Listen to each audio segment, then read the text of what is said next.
Hi, welcome. My name is Angelina, My name is Audrey.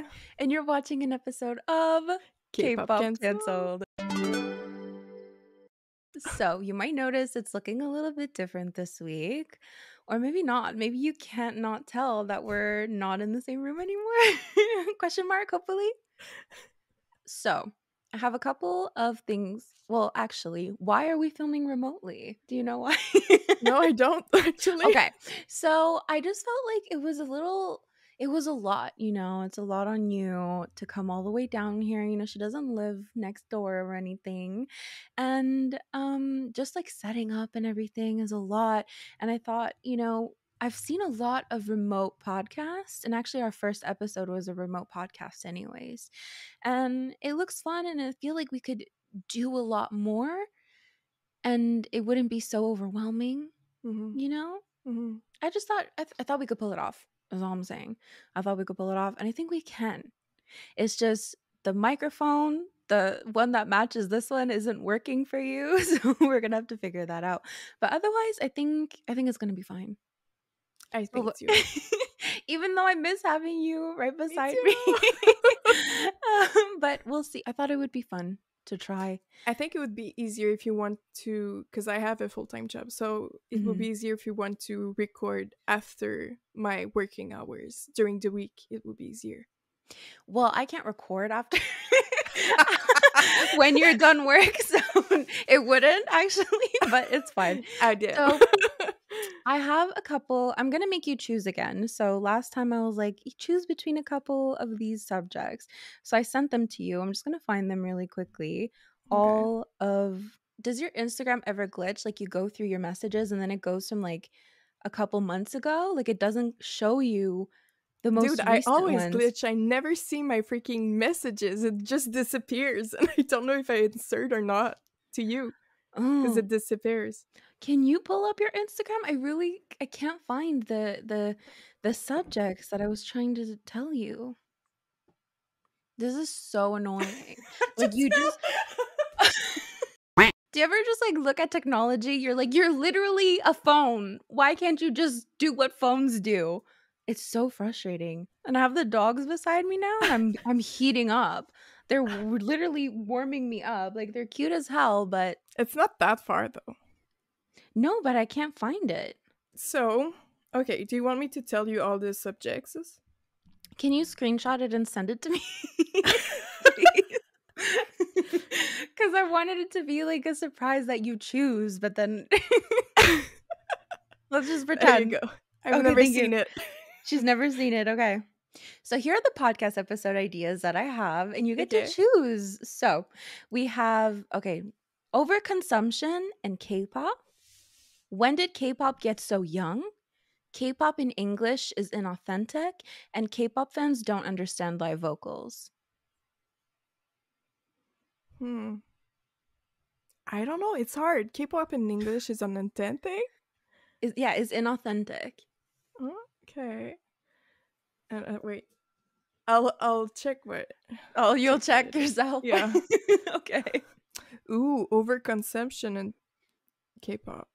That's good for us, maybe particularly you, as you have a bunch of albums behind you. So it'll really sell the point for us. Yeah. Okay, let's do that one. Overconsumption. Overconsumption.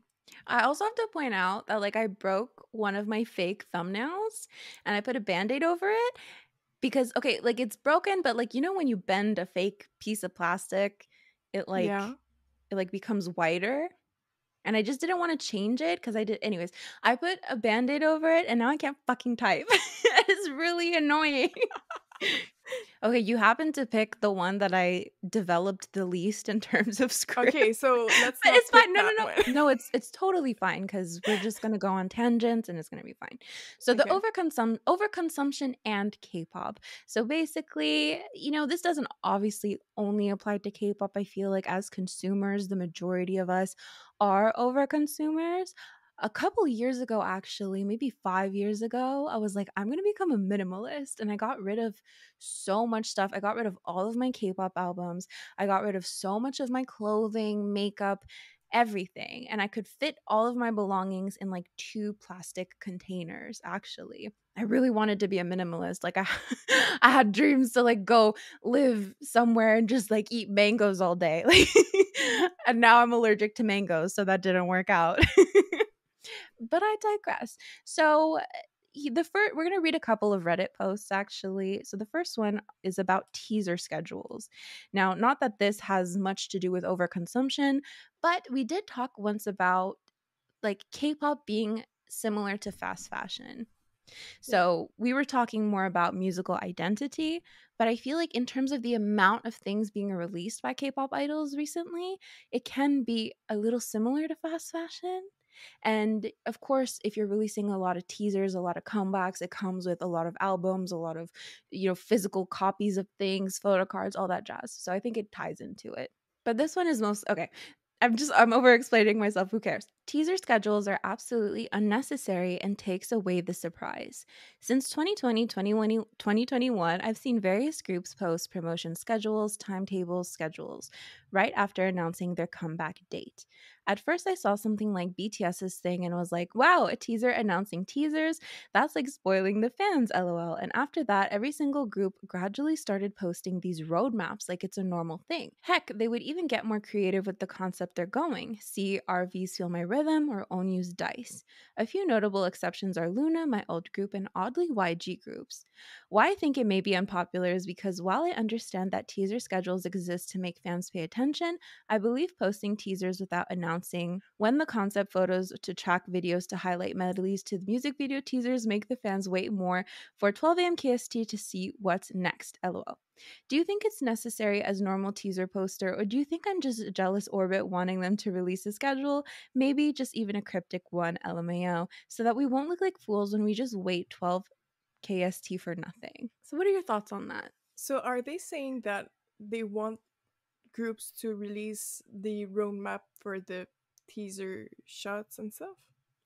I think they're saying that when a group releases like a schedule for their teasers, that it takes away the surprise, right? So I think, well, everyone's pretty much doing it. They'll be like, okay, we're releasing teaser number one on this date at this time. So then Mm-hmm. it takes away the surprise because normally this is what they used to do in second gen. In second gen, they did not have teaser schedules.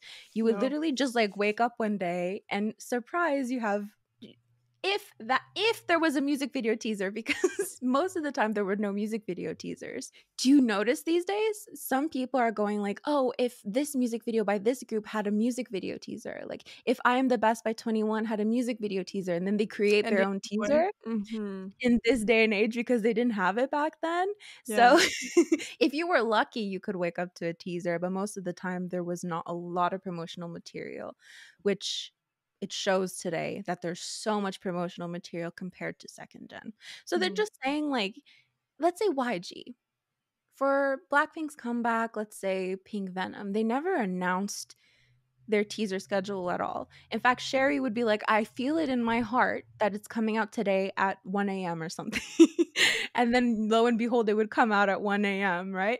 So, like, you kind of have an idea that it's going to come out like every single day at this time, but it's not announced, and you have people waiting up and excited about something. Like, if it comes out, it comes out. Yeah. But I feel like most of I don't like most of the teasers that are put out on YouTube are not the one from the video clip itself.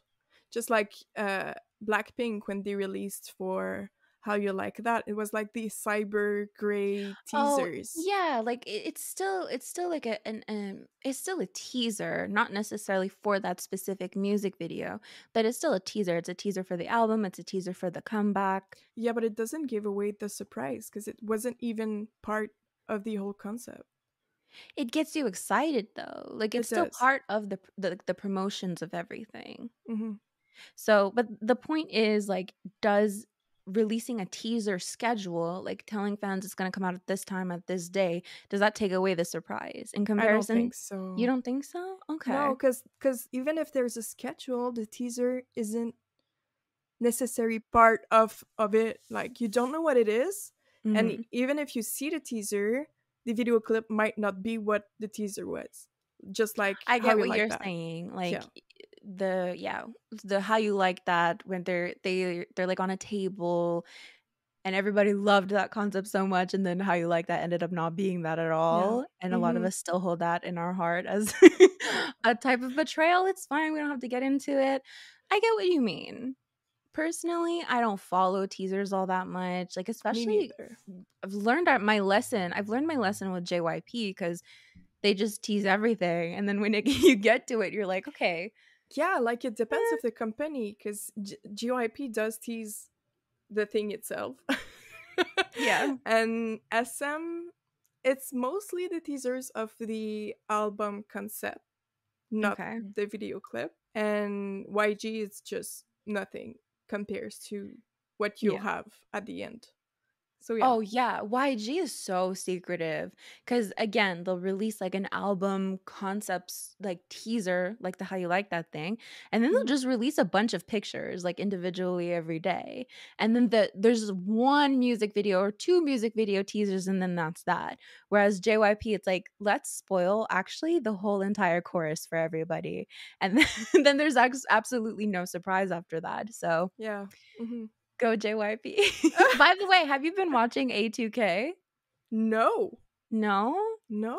I've been Is it half watching it, okay? kind of watching it.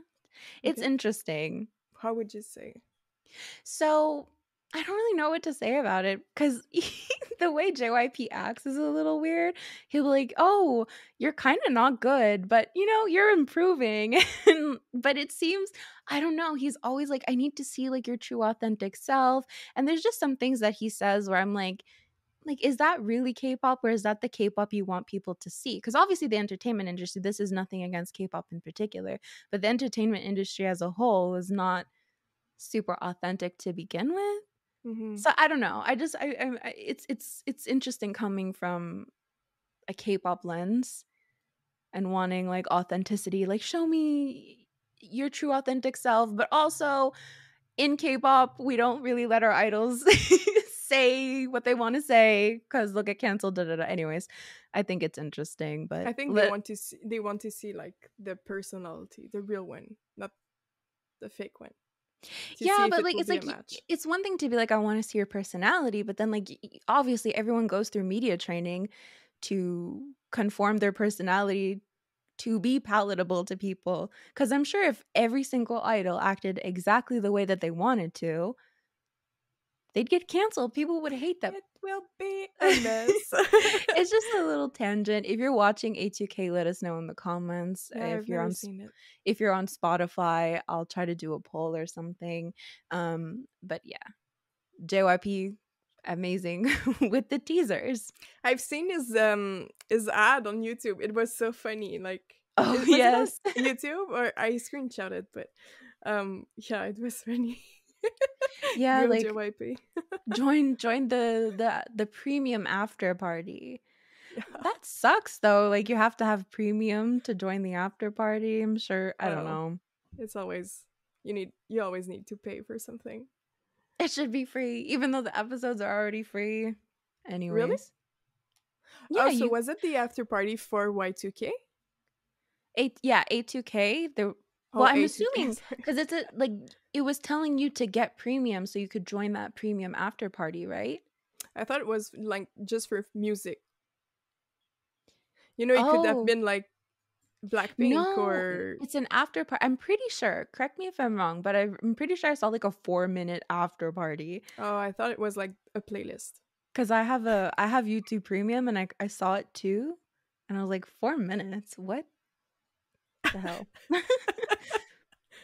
So now we have pre-releases are killing the hype for comebacks. So maybe this isn't about overconsumption. I thought we were going to get into like environmental issues. We'll see. There's still time. So, first of all, I'm not saying I have a problem with the songs or idols groups that do this. Now more than ever, we are seeing groups come out with a pre-release track, which typically is a B-side from their upcoming album. At first, I was optimistic, and there were many times when I wished some other songs from the album were showcased with a music video, a choreography, and performances on Music Bank. But lately, it's been killing the hype for me. Not only does it confuse people who are listening when they don't follow groups as much, hence the reason you see all the people clarifying that the song is a pre release, but it makes the title track lose its big impact. We spend months and months waiting for our idols to return, and when they follow the same marketing strategies, teasers and trailers for a B side just to release the actual title track a few days later, it affects the actual performance of the title track. Remind me, I want to talk about Le Seraphim's Eve Psyche and the Bluebeard's wife. Okay. Before I forget. Think about it. People often think the B side is the title track, so it will ultimately get more views as possible. Think as more people think it's the actual comeback. Releasing the title track so close to the pre release will make the title track have fewer views because the wait is already over. The hype is gone with the B side. I know that people will defend this and say the pre release helps to hype up fans even more for the title track. And even if that's the case for some fans, I think it has an effect on how the songs get supported, streamed, etc. For example, I think Ives I Am would have had double the views if Kitsch was not released before it. I Am did extremely well, but I truly believe it would have done better if it was the big comeback for Ive, not the title track after Kitsch, which people thought was the actual comeback at first, not to mention the whole Liz fiasco, which we could theorize was the strategy all along, but this is not about that. Which Liz fiasco? I'm asking myself because I don't get it. What? Anyways, same thing with G Idol's Queen Card. Allergy is an amazing song, and I wouldn't have had an issue with it being performed on music shows, just like Ive did with Blue Blood. But just like Ive did with Blue Blood. Am I saying blood? I feel like I'm saying bud. Blue Yeah, bud. you sing Bud. Blue blood. Blood. But I feel like so many people thought it was a title track, and now the views are split between Allergy and Queen Card. The same thing happened with Twice. Heck, the pre release ended up having more views than the actual title track. Note you could prefer Set Me Free over Moonlight Sunrise. This is not about which song is better. Side note for that as well, please remind me. You could also argue that in any case, pre releases are good because it means less waiting for an actual comeback, but we need to take into consideration that we will wait regardless. The idols will be exhausted. That's the two MVs. I'm not done. I think this opinion is unpopular because I do see a lot of people praising the groups for doing pre releases as it's sort of a teaser for what's to come in the album. Also, we can take it as a gift from the idols since they not necessarily had to do this and it's not something that was done too much before. It's always great to see our idols more, but I still think that pre releases have an effect on the streaming numbers, the hype of the comeback, and that it causes confusion for many. And that kind of ruins the whole thing for me. And maybe it would be better if we got those B-sides music videos after the title track. Even if it means having fewer views, at least most of them will have gone to the title track, which is kind of the point of a comeback. TLDR, pre releases are affecting the performance of actual title tracks and kill or slow down the hype of a comeback, as many people confuse them with title tracks. Do you have any immediate thoughts about that? Well, the only thought that I have is the one that they are um, speaking about is mostly. I realized that before, when there was a B side pre release, it was mostly a sultry song or a slower song. It wasn't as big as the title. Something that was like different from the title track, Yes, right? it was Yeah. like night and day. Now Mhm. it's more like the B side is The as same. powerful as the title track, so it's confusing. Or yeah, so like New Jeans too. They have so many B sides before the title track that I literally lose interest for the title track, and I don't even know what is the title track anymore. Okay, so for New Jeans, to clarify, they had 3 title tracks. Okay. So, okay, I'm gonna mess this up, but let me try. Okay. The Super Shy is a title track, so is Okay. ETA, Okay. and Cool With You. Cool So, with you. oh my god, I'm messing this up already. What songs did they come out with? They came out with ASAP, Uh-huh. Cool With Super shy. You, ETA, Super Shy. There's another one I'm missing. Maybe The one where the girl is like, I don't know what it is. Is it cool with you? I think it's Cool With You. There's a 5th one because there's 6 music videos. I I don't know. Oh, there's 3 of them that are a title track, and the rest are, like, B-sides. So ASAP Okay. is a B-side. I'm pretty sure oh my god, I can't think of it right now, but it's a lot. It's definitely a lot. And it does to an extent kill the hype. It does. But on that note, when you were saying that, like in the past, when you would promote a B side at the same time, I feel like you would promote it after, just like as this person is saying. No, because Monsta X did it with the Follow era. They released the Find You before, and it was a slower song. There was a big storyline on it, and then they released Follow a few weeks after Yeah, Find You. that's one example. But if we think of like ATs and Horizon, they never released a music video for it, but they still No, promoted the song afterwards. And I'm trying to think back to before Red. Pirate King, and what was the other one? You should know. Wait, Pirate King and they did the Treasure. They did the same Treasure. video clip. They filmed it on the same day. Okay, I know, but I'm trying to give examples of B-sides that were promoted kind of as an afterthought. Like there was Red Velvet when they came out with the Zimzalabim. I'm pretty sure there was another song like Sunny Side Up or something that I they don't also remember. promoted as a B-side, but it didn't have a music video and they just did music show promotions of it at the end of the day. Mm-hmm. What else? I'm trying to think cuz B-sides I don't think were the most popular. No, Or maybe not. sometimes it was like in the video clip itself. Do you remember with like BAP? They did when they do their 10 minutes video clip. They have other clips in the Yeah. video clip. Yeah. Or after school they did Shampoo and then they did like their tap dancing song as well, which they promoted both, but I think it came out afterwards. But now the trend is definitely you do pre-releases and then you do your Yeah, B-side. yeah. It Yeah. just needs to have less impact because the pre-release right now have the same or more impact than the title track itself.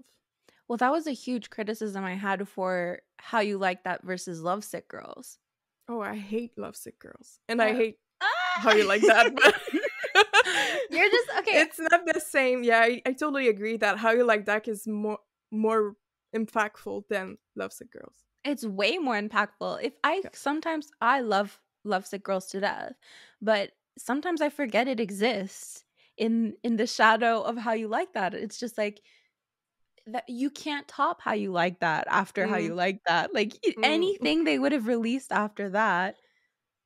Well, maybe not. I feel like if they would have released like Pink Venom or something, it would have been probably just as big. But like you release something like How You Like That and then Lovesick Girls, I think they had the right strategy because Well, they knew it would have been so big, and then anything they released might have not gotten as much hype because they had been gone for like almost 2 years. So they had to come back with like a big bang. but I feel like it's the same for Pink Venom and Shutdown. Pink Venom does have more impact than Shutdown. I don't know about that because the Don't songs you are agree? very much on the same level. Uh, Like Pink Venom and Shutdown, they feel the same. They feel like the same similar girl crush vibe. yeah, they have the yeah.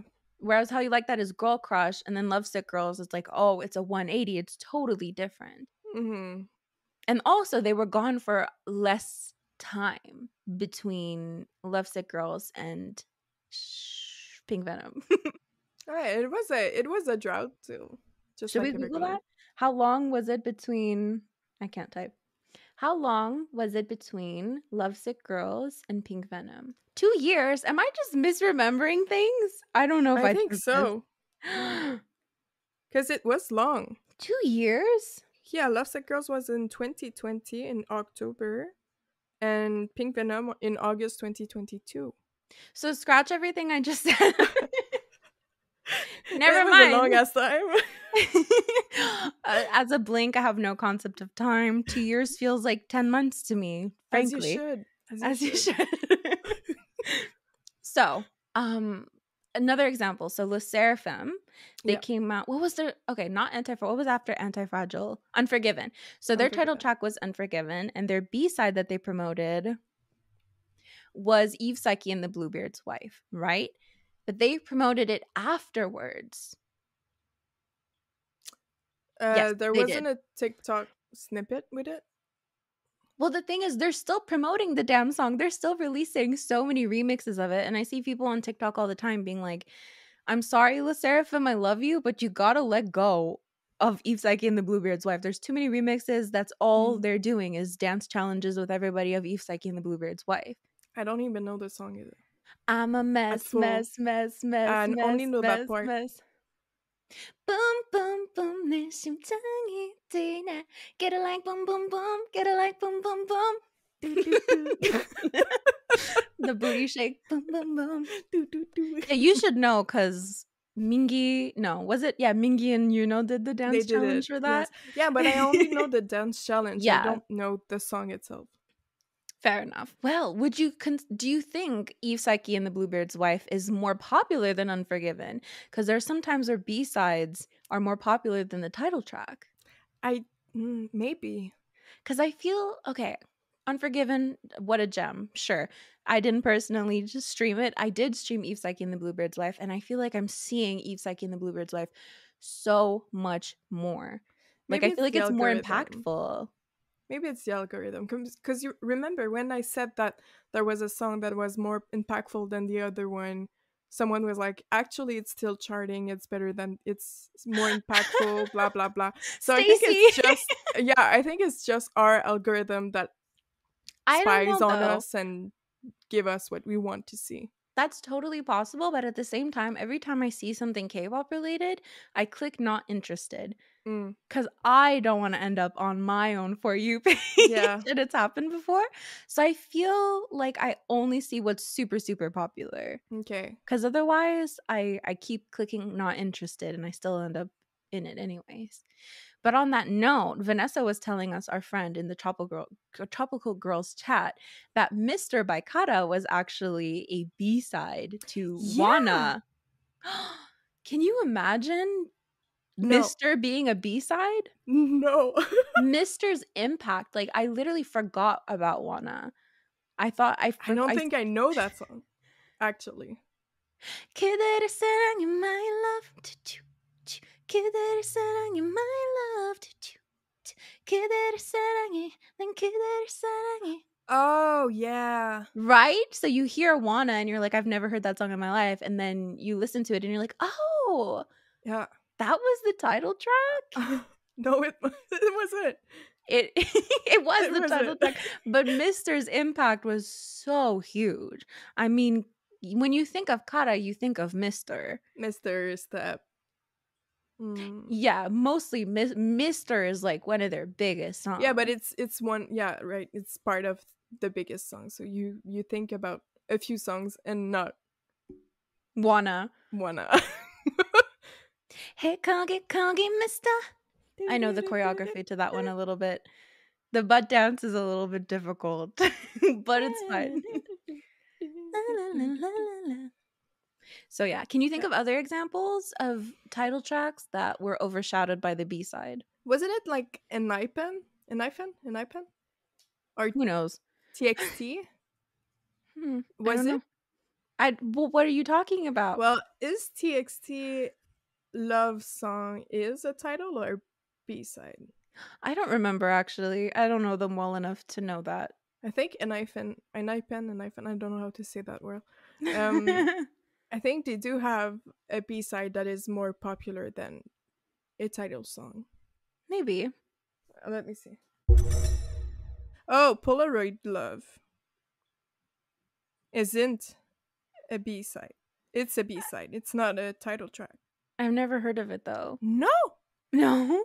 Polaroid You're Love? kidding me? I've literally I've like no. It's like a Polaroid love. Da, da, da, da, da, da. No. I don't have the. Yeah, it was with. What was the title track of that one? Tame Dashed. I think it was the title track. So I actually found this post on Reddit that says which K-pop groups B-sides were more popular than their title tracks, and it says definitely Hyphen Fever. Oh yeah, It became more popular than Drunk Dazed. yeah. Then we have Oh My Girl's Dolphin, which was more popular than the title track Nonstop.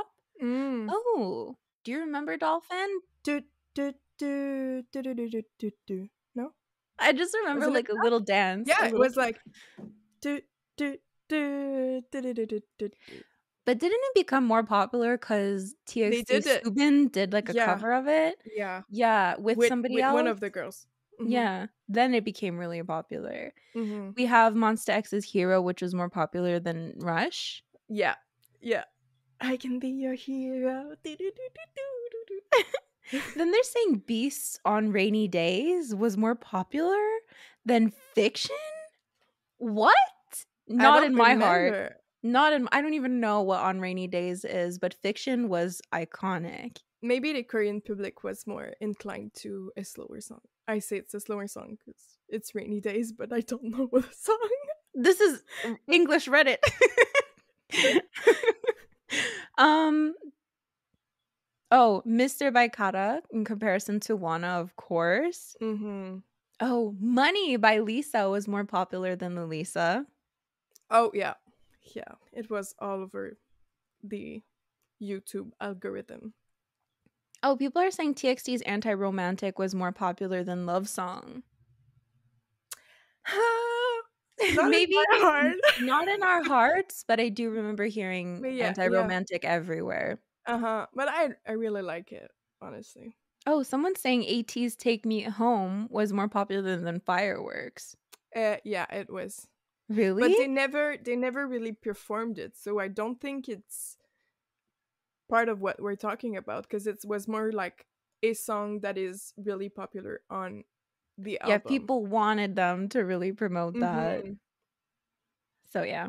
The next subject we have is protest trucks have to be the most boring way of protesting I've ever seen. This came to mind because I like some K-pop idols whose fans have been unhappy with the way their company treats them. So they sent trucks protesting, and I'm just like, that is so boring. It has to be the most underwhelming way of protesting I've ever seen.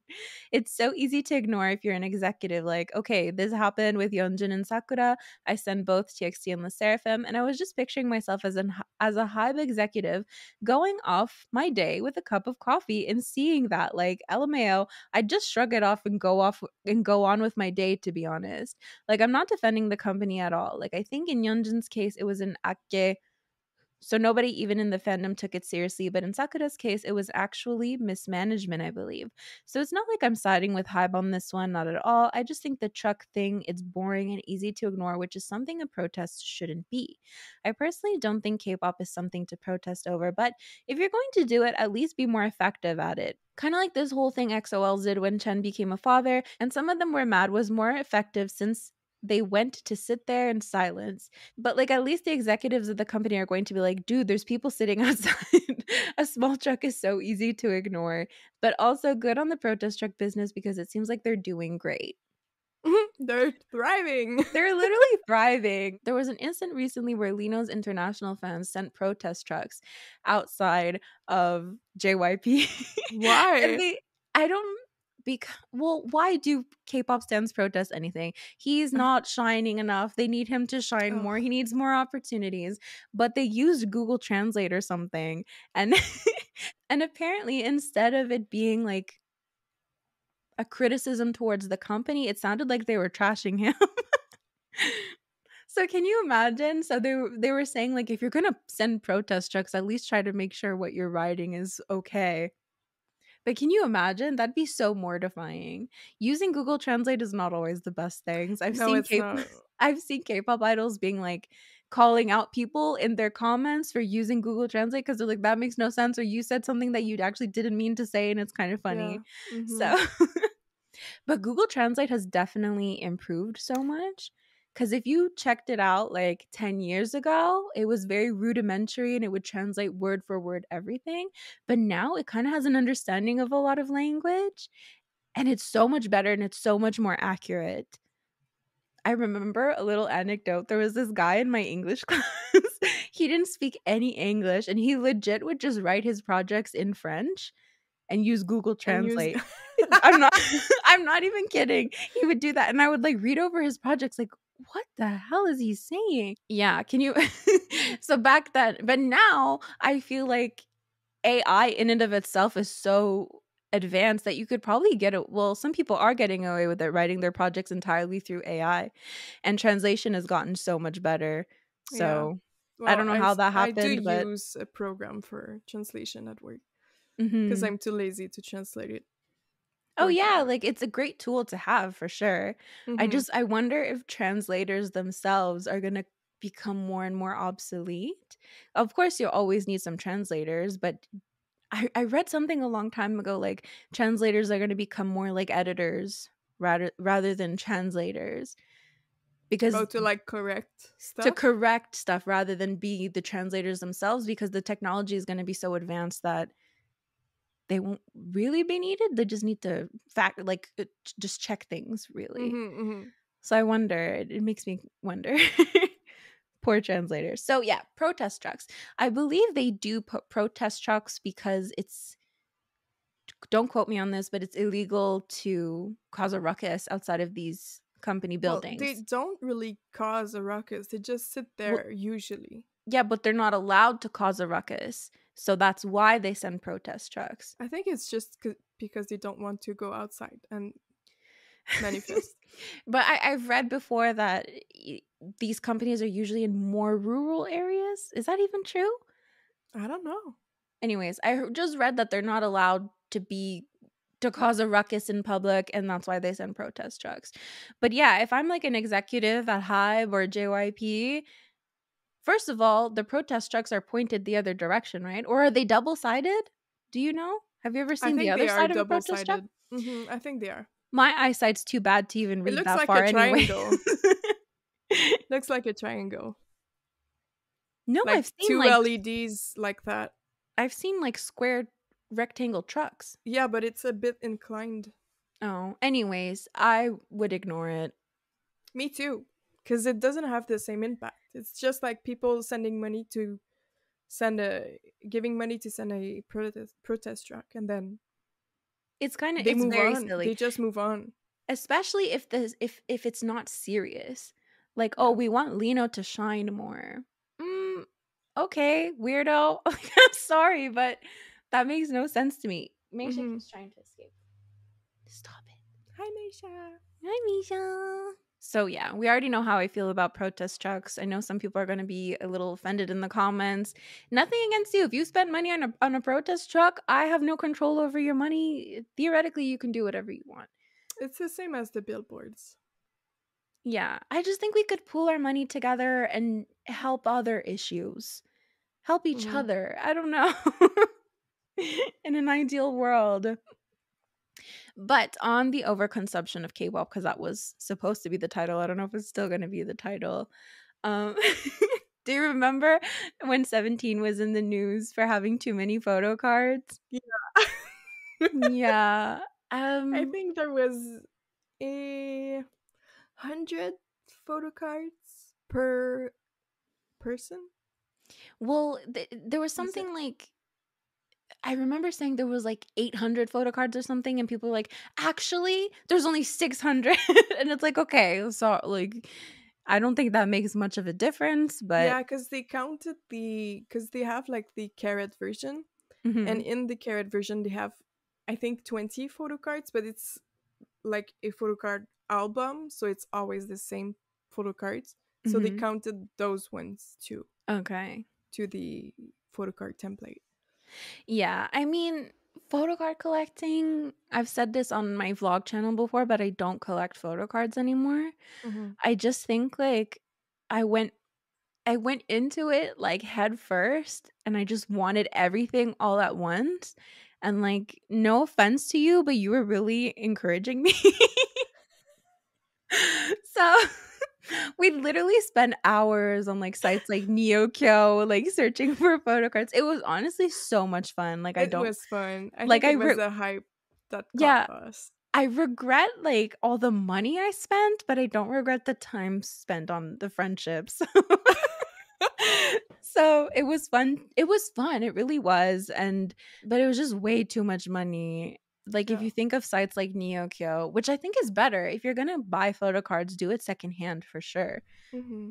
Because if you're gonna buy so many albums just for the photo cards, which I'm guilty of, I've literally done it before. I have like 6 extra ATEEZ albums in front of me that I really shouldn't have bought. And But it then, wasn't on purpose, no? Was it a mistake? okay, the first time I was like, okay, I bought 3 off of Makestar. Uh-huh. And then I was like, okay, I'll cancel the ones off Makestar and buy the ones on Amazon because I want to get them faster. But I'm stupid because if you order off Makestar, it's because you're ordering to get into a fan sign. So then you can't return them or cancel the order at all because you already went into the fan sign, even though I don't apply for fan signs. They were like, no, you can't. I was like, They're fuck. kind of scouting people to put money in to do, I think it's to do the photo card exclusive or something. Like it's a Yeah. project. Yeah, so, like, I tried to cancel that order and it didn't work, so then I ended up with 6, which realistically, I should have known. I feel like in my heart I knew, but I just wanted more photo cards. Mm. And then the second time, no, that was the second time. Yeah, the first time it was The figure first part time 2. was total mistake because Yeah. I accidentally, like, I had the 3 albums in my cart, and then I guess I went and added 3 more albums in my cart, and because the prices were in USD and it was like K-Town for you, it didn't seem that expensive.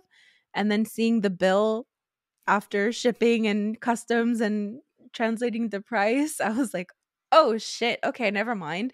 And I literally unboxed it and I was like, "Oh my god, they accidentally sent me 3 extra albums." I Yeah, I felt so remember. special. You remember? Yeah.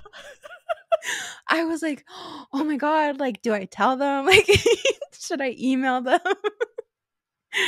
But no, it was not a mistake. I'm even, like, No. checking my emails, and I'm like, "No, it checks out. I ordered only 3, but no, But it was written to, I obviously. ordered 6 by accident." So, yeah, now I'm stuck with a bunch of photo cards that I need to sell or I don't even know.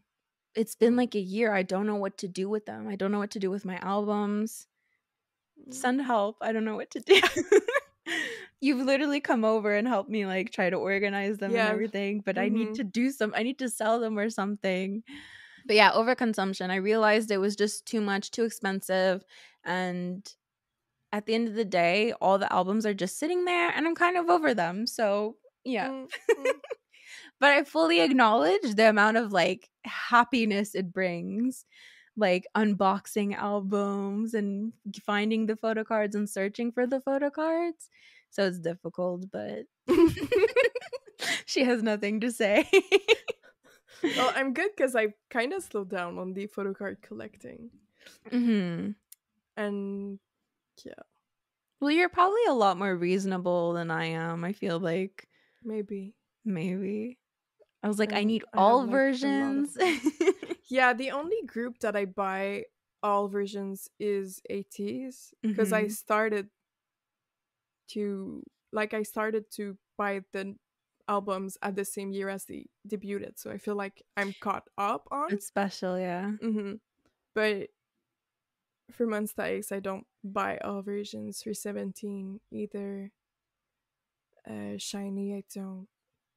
NCT, forget that. Forget that. 17, if you bought all versions, Oh, forget that. It's too much. you could literally probably buy a house in Ontario with that money. Yeah, I don't have all the versions there, and I still have no more rooms. She's not from Ontario, so she didn't get that joke, but it's fine if Yeah, you it's do. it's expensive, I know. It's actually heartbreaking and sad, but it's fine. We'll keep going. Well, actually, do you know that when they sell their house in Ontario, they move over to Quebec and buy the house in Quebec, but they overprice it because they have everything in cash and then they don't care? They do the same here. They'll come from Toronto and come to the little towns and do the same Yeah. thing. So Mm-hmm. it's there's no winning. Yeah. No. But yeah. I realized I had a problem though when remember we both bought the Sparkling and Shaq's shitty albums. I Let have show them there. show How about you show us that real quickly? It's in a plastic bag. It's literally a DVD case and the photos are such terrible quality. And it was the same price as a regular album. That's when I knew, that was one of the moments I knew I had an issue, because I'm like, I know I need them both. They're both literally in the drama imitation. I need them both. I for for sparkling, I literally didn't even pull who I wanted to pull. There's like what, 4 members in that group, and they're not even real. Like I pulled Sun and Songhwa for sparkling. I pulled San and the other guy.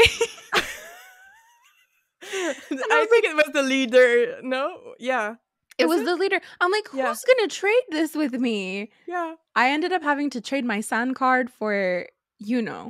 I yeah. remember. You remember? I was like, oh my god, like the value of this is so not like equal. And anyways, Yeah. the second time I realized I had an issue was when we bought that 5-10 pound treasure thing. Do you remember?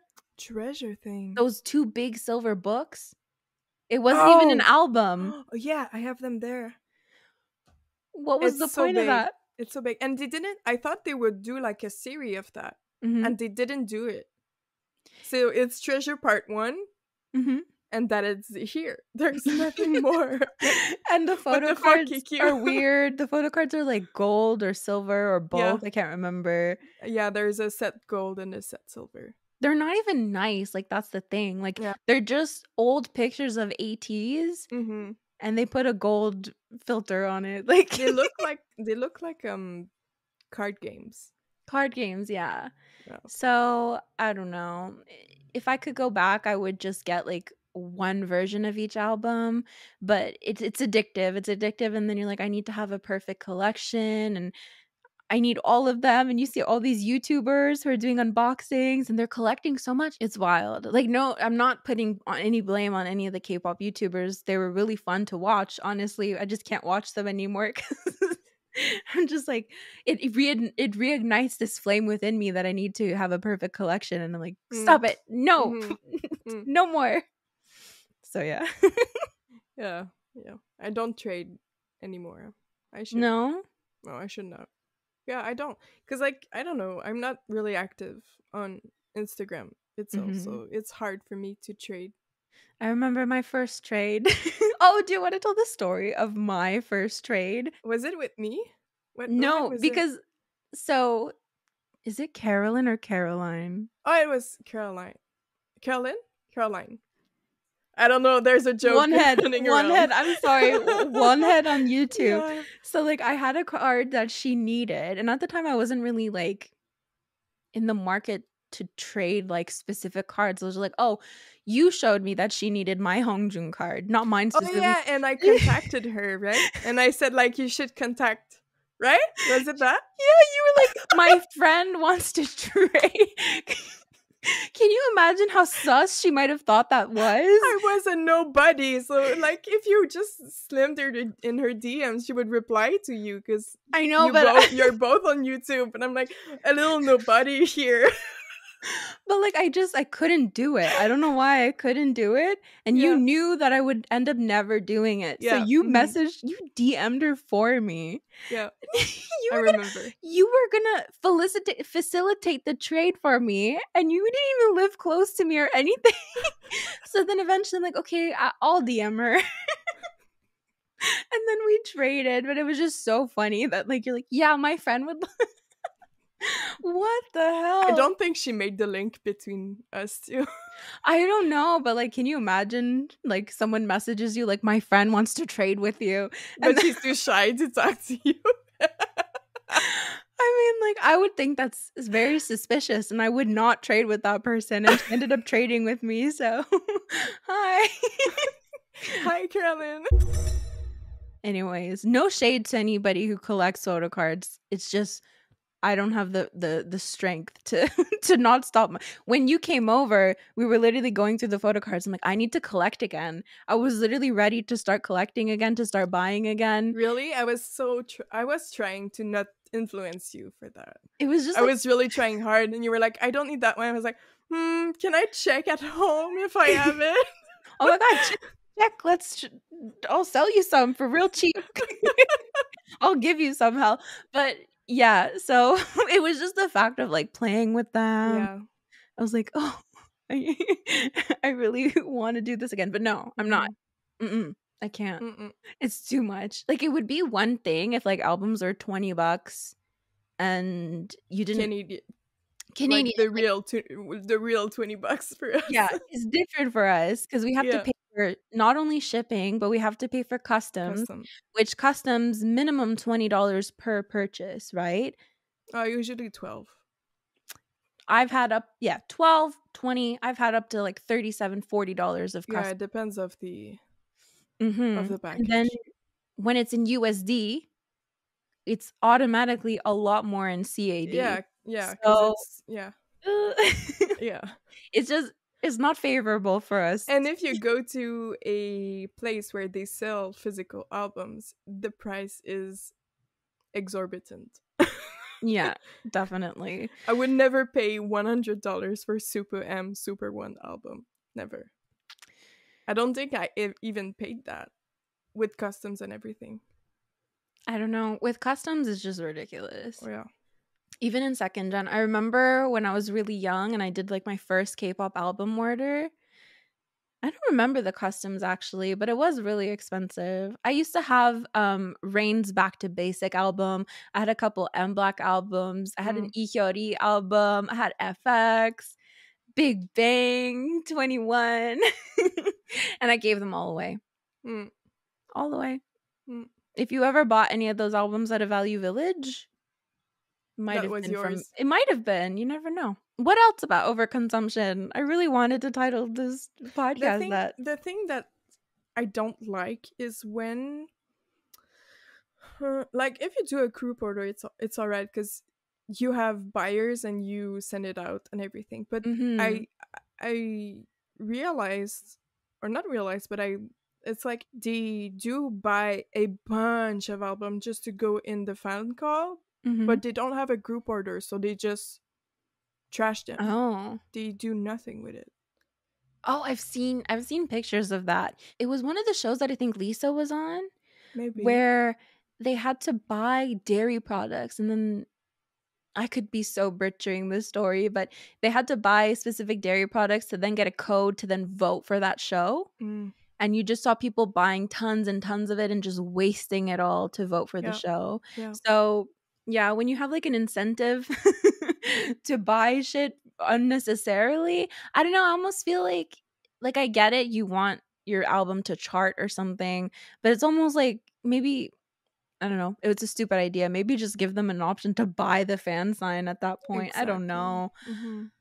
It's so Cause wasteful. comes cause now we have like all those records that they sell so many albums, but does the numbers really add up? Because there's a lot of people who buys hundreds of albums, but they just trash them. Yeah. It's not one on one person. Like one person equals one album. It's like one person equals 5 albums on the regular basis because there's like 5 versions, for example, or one Yeah. person equals 300 albums because they just want to go in the fan call. Yeah, it's very wasteful. Yeah, And it is. oh my god, you just see pictures of people from like ceiling to floor full of K-pop albums and some of them are having trouble selling them even. Mm-hmm, mm-hmm. Yeah, and okay, you there's people who just do art with them, but I feel it's wasteful too. I There's don't only know. so much art you can do with like Yeah. 200 albums. Mm-hmm. It always cringe me when I see hard crafts with an album because that album was like $15 at least, and you're just ripping it out for nothing, for no money, for nothing. I don't know. It's just like it doesn't add up. It's just wasting Yeah, stuff. I think it can be cute sometimes though. Like I've seen some DIYs that are really cute, but yeah. Yeah, but like if you buy one extra album to do that, N- okay, fine. It's just Okay. one, but you have 200s in your room and you're just ripping them out. Okay. I I see don't what know. you mean. No, I get what you mean. Yeah. I find it ironic that we're talking about that when I have like all the albums behind me. Ooh, there's this one post that I'm going to read, okay, on K-pop Okay. rants on Reddit. Hmm. So, I regret buying my albums. I'm barely interested in K-pop anymore. I'm more of a casual listener who listens to title tracks, but I have spent so much money on albums I don't even listen to anymore. I look at them and just feel frustrated, and I'm not talking one or two. I'm talking about the type who would buy every version of every album. I just don't feel connected to any of these groups. I can't listen to any of the songs I used to. I got too addicted to them. Most of the albums I only like around half the songs, but I was so caught up in the gotta support the group that I kind of didn't care, which was my first major mistake. Yeah. Overconsumption is quite real when it comes to K pop. I just don't know what to do about it because I'm way too busy between school and work and such to sit down and even think about selling most of the albums. There's a few that I still enjoy, but most don't. I wish I could go back and tell myself to not buy them. Mm. I relate to that so bad Mm. because they're literally just sitting there and I don't know what to do with them. If I'm going to try to sell them, I have to consider that it's going to be minimum a $25 shipping fee. Minimum You $25 to think? ship it. Absolutely. I sent something not too long ago. It really wasn't even that heavy, not even that big, the size of a little box. Yeah. Almost $30 to ship it. Mm. So the shipping here, Yeah. everything sucks here. We Everything have a sucks here. problem for that. Everything sucks here. America has everything so much better in We terms have a of problem with our cell phone bills. We have a problem with the shipping, with the customs, with the internet, with the housing everything. prices. Everything. That's a really big issue too because you don't know if you're gonna love this forever. You really don't. Mm-hmm. And that's that much money, that much effort into it to then realize, oh, maybe this wasn't a good idea. It's Mm-hmm. definitely difficult. That's why I try to not like fortune after 80s. Like I don't okay, I bought the albums from Tempest, but Hmm. I don't I'm complaining if I want to continue or not. I like the songs of Tempest, but I'm putting an end of buying new groups cuz I'm getting old and I don't want to have like something I don't want to regret it, you know? Like Hmm. those ones they're there since forever. So don't I have a special connection to them, but Hmm. I don't want to buy something like I wouldn't buy new jeans. I wouldn't buy Ive. I love Ive. I wouldn't buy them cuz Okay. Just it's in too case you young might for me. regret it? Yeah. Yeah. Oh, interesting. Mhm. Okay. What is yeah, that's such like a sad prospect to think like, what if I don't love this Yeah. again anymore? Yeah. Like when I was younger, I was obsessed with Twilight. But like what do you invest in that? You buy the books, that's it. You buy There was a lot of stuff for you buy Twilight. some merch, sure, but there's not Yeah. like a set collection. I don't know. Maybe I was too young, but it's like different from K-pop where there's physical albums to buy and Mhm. collections to make. Mhm. So I don't know. Yeah. There's one last one Okay, go. on K-pop thoughts. So K-pop fuels over consumerism. I've been a fan of Blackpink for a while now and have been following their journey since before debut. I'm into fashion and I follow a ton of those Jenny's Closet, Lisa's Style pages on Instagram. Not just for Blackpink, but for a lot of celebrities because I find it interesting knowing what brands they're wearing and prices, etc. But I can't help but feel as though K pop massively fuels consumerism and overconsumption in their predominantly young audiences. Idols wear brand new, extremely expensive and designer outfits for every performance and reality show appearance. Jennie will always have a brand new, straight off the runway Chanel look. Jimin will always have an outfit made of expensive pieces, and he's never worn before and will never wear again. In this situation, I feel that idols aren't to blame. They, of course, don't buy or own these things, and they're almost always borrowed from these brands in return for promotion or owned by the company. But that doesn't matter. It's easy to look at these outfits and feel a need to constantly have new clothing and new outfits for every new TikTok and every special occasion, especially if you're young and easily molded. I'd say the blame sits on the industry and society as a whole rather than individual stylists who have to be wary of the wrath of K pop fans who will riot and send trucks if one idol has a slightly less expensive outfit or is re wearing something that another member wore a few months ago. But going back to the styling pages on Instagram, another part of the overconsumption in K pop comes from the successful and well off idols. I'll be the first to say that I respect Blackpink's fashion and the success they've achieved within the fashion industry, but their outfits are ridiculous. Oh, okay. The prices of the items they wear once in an Instagram post and seemingly never again. The 4 or 5 necklaces they'll wear from different luxury brands that are thousands a pop bags and watches that cost more than some people's tuitions. I'm highlighting them because I think this adds to their untouchable and bougie aesthetic that a lot of their fans enjoy.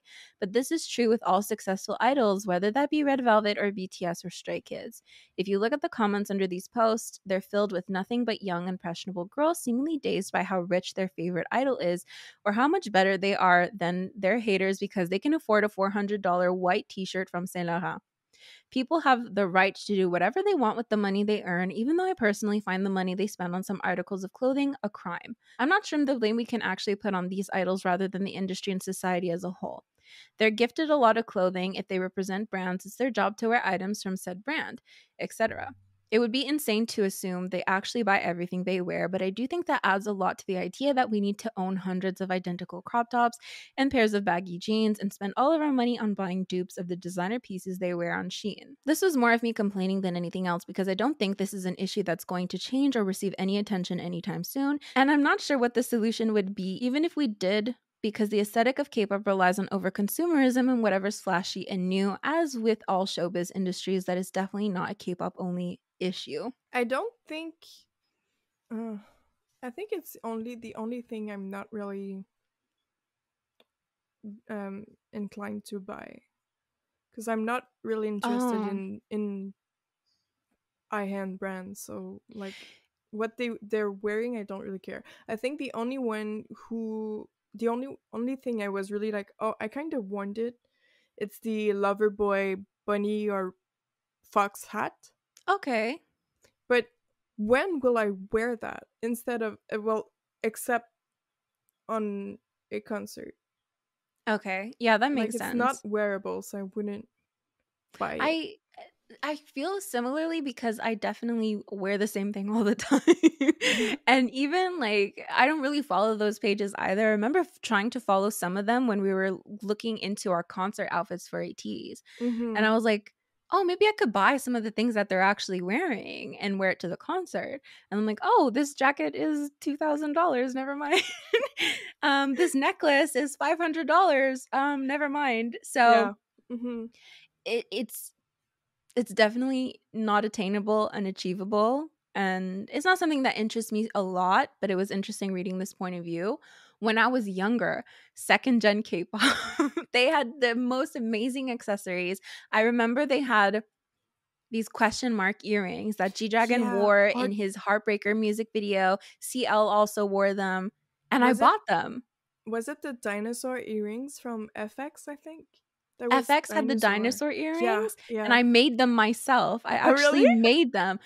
The dollar store that was near me happened to have the exact same dinosaurs that FX had on their ears in that I'm music pretty video. sure it was DIY too. It I don't had think to it have was been. from a brand. It had to have been because I made them almost exactly the same from dollar Mm-hmm. store materials. Mm-hmm. But you could either make the stuff because it was so outrageous, or Yeah. you could buy like knockoffs that were perfectly fine as well. Yeah. But I remember really wanting to emulate their style, to dress like them, to have the same accessories as them. And it was still expensive back then, but there was a lot like AliExpress of the sorts back then. I don't know what it was, but you could buy all that stuff then, like off those websites. So I bought the question mark earrings and I bought a lot of the same accessories. Wasn't it a bit like the same as the American singers? Do you remember um Britney Spears and uh Christina Aguilera? They were pretty big fashion icons in the time and everyone was dressing like them. It's kind of the Probably. same. Yeah, it's definitely the same thing. It's less in your face, but it's the same. It's probably, it's hard to tell because when you're a K-pop stan and that's all you listen to, that's your Yeah, only influence. that's what I'm saying. Cause like Mhm. K-pop, it's really they have the airport outfits, they have all the brands for the ambassador brands for anything. They do perfume ads, they do skincare ads. Like it's everywhere. It's really in your face. Yeah. Versus American singers and pop stars, is it's when they have a paparazzi shot or when they are on a red carpet of an X event, but it's less in your face. It's less a selling point for them. I get what you mean. Like it's more so in K-pop. Yeah. Mhm. But it's hard. It's hard because sometimes you see an idol who has, like, $100,000 bed, like, their mattress costs $100,000 and you're just like, "Good heavens." And it's hard to not fall into this trap of, like, focusing too much on that, like, focusing too much on how unfair the world is. Like, I remember Mhm. I went through that period. I'm still struggling with that, but you can't enjoy life if that's all you're thinking about, and if you look for it, that's all you're gonna find. It's all around you. Mhm. So, it's hard. I try not to think about it, but it's really hard. Mhm. Should we do another one? Sure. Okay, so there's 2 more. There's either, has anyone gotten the ick in regards to collecting, or harsh opinion, don't say you worry about global warming if you see nothing wrong in ordering every version of each album. Which one do you wanna read? The ick one? Okay. I'm a group order manager and a collection YouTuber, a baby one. I don't promote my channel and mostly only record videos so I can see the changes in my collection. And so I'm used to having quite a few items pile up. I was on vacation recently, and when I came home, I was suddenly hit with so much exhaustion over the fact that I had a decent pile of photo cards to put away for my videos, a bigger pile of photo cards to sell, and a huge pile of photo cards to put away for the sake of reorganizing a collection. I Mm. know my issue is with the overconsumption and overworking aspect, especially because I returned from a vacation where I took a break from the collecting and K-pop community as a whole. But has anyone else suddenly gotten the ick when collecting, and the whole concept of it just seems less appealing? I love being a group order manager and having PCs come in, and I feel like my experience is inherently tied to how involved I am in my fandoms, but literally so much time, money, and headspace goes into collecting, and the burnout is real. I just want to hear other people's experiences. I've never had the ick, but I would say that for one time I tried to buy from someone who is on Instagram, and they are a group manager, and Mhm. they do sell a lot of stuff, and they buy a lot of stuff. And honestly, I've never bought it, but I've never had the chance to buy it really, because they never came back to me. Like, I asked them a few months after, like, hi, is it still available, because you said you were putting it away from me, but I have no news from you. And I Okay. know they were saying stuff like they have uh, a medical Okay. emergency in their family and Mhm. everything, so I was aware of that. And they said, yeah, it's still away, like it's still on the site for you. Okay, great. It's been a year now. I have no news. So I've never come back, because I was like, okay, I guess I don't need it, because I don't have it now, and I don't really, I don't know, but like, I feel like some group managers, yes, they can feel overwhelmed and overworked, but they take too much on their shoulders. Shoulders? Yeah, Okay. they take really too much. Like, you can, it's time consuming, and they are alone with that, and they're dealing with a bunch of orders with people. And like, maybe try to do, I don't know, a smaller Well, yeah, order. it's like, yeah, you have a lot on your shoulders, but it's how do I say this? Like, it's not that deep. Like, it's photo Exactly. cards. It's not that deep, but on the other hand, there's a lot of people who's waiting for you, because you need to send them. So do a smaller group order, so you have less work Oh, with you. I get what you mean. Yeah. Yeah, yeah, like, if you promise somebody something, you You should should do follow, it. yeah, you should definitely follow through. Yeah. But in terms of, like, nobody forced you to become a group order manager No, to it's begin your with. own, your own choice. So Mhm. I definitely got the ick. It was, what was the last ATEEZ album I bought? Can you remember? Can you remember for me? It was, Fever Part 3, I think it was Fever Part 3. So the one after that, I remember seeing all the photo cards that you had to collect. it was the world. The World, maybe? I just remember Yeah, seeing them. the world was the one after Fever. I just remember seeing them and they all looked the same. Like, every single version looked basically the same. Uh-huh. And it just made me mad because I'm like, why am I going to collect these cards that look exactly the same, but they're different versions, but they're different cards? but you feel like you have to collect them, and that gave me the ick, and that's why I stopped. So that's my little story there. Yeah. I just remember when they did Fever Part 1. Was it Fever Part? Wait. Yeah, Fever Part 1 with their first diary version. When it was like the blank QR AR code. I don't know what it was, but like a useless card. I literally tried collecting those too. Yeah, I remember. I was so deep in collecting AT's photo cards. I'm collecting these blank cards. Does that make any sense? And I think I have like 7 of them.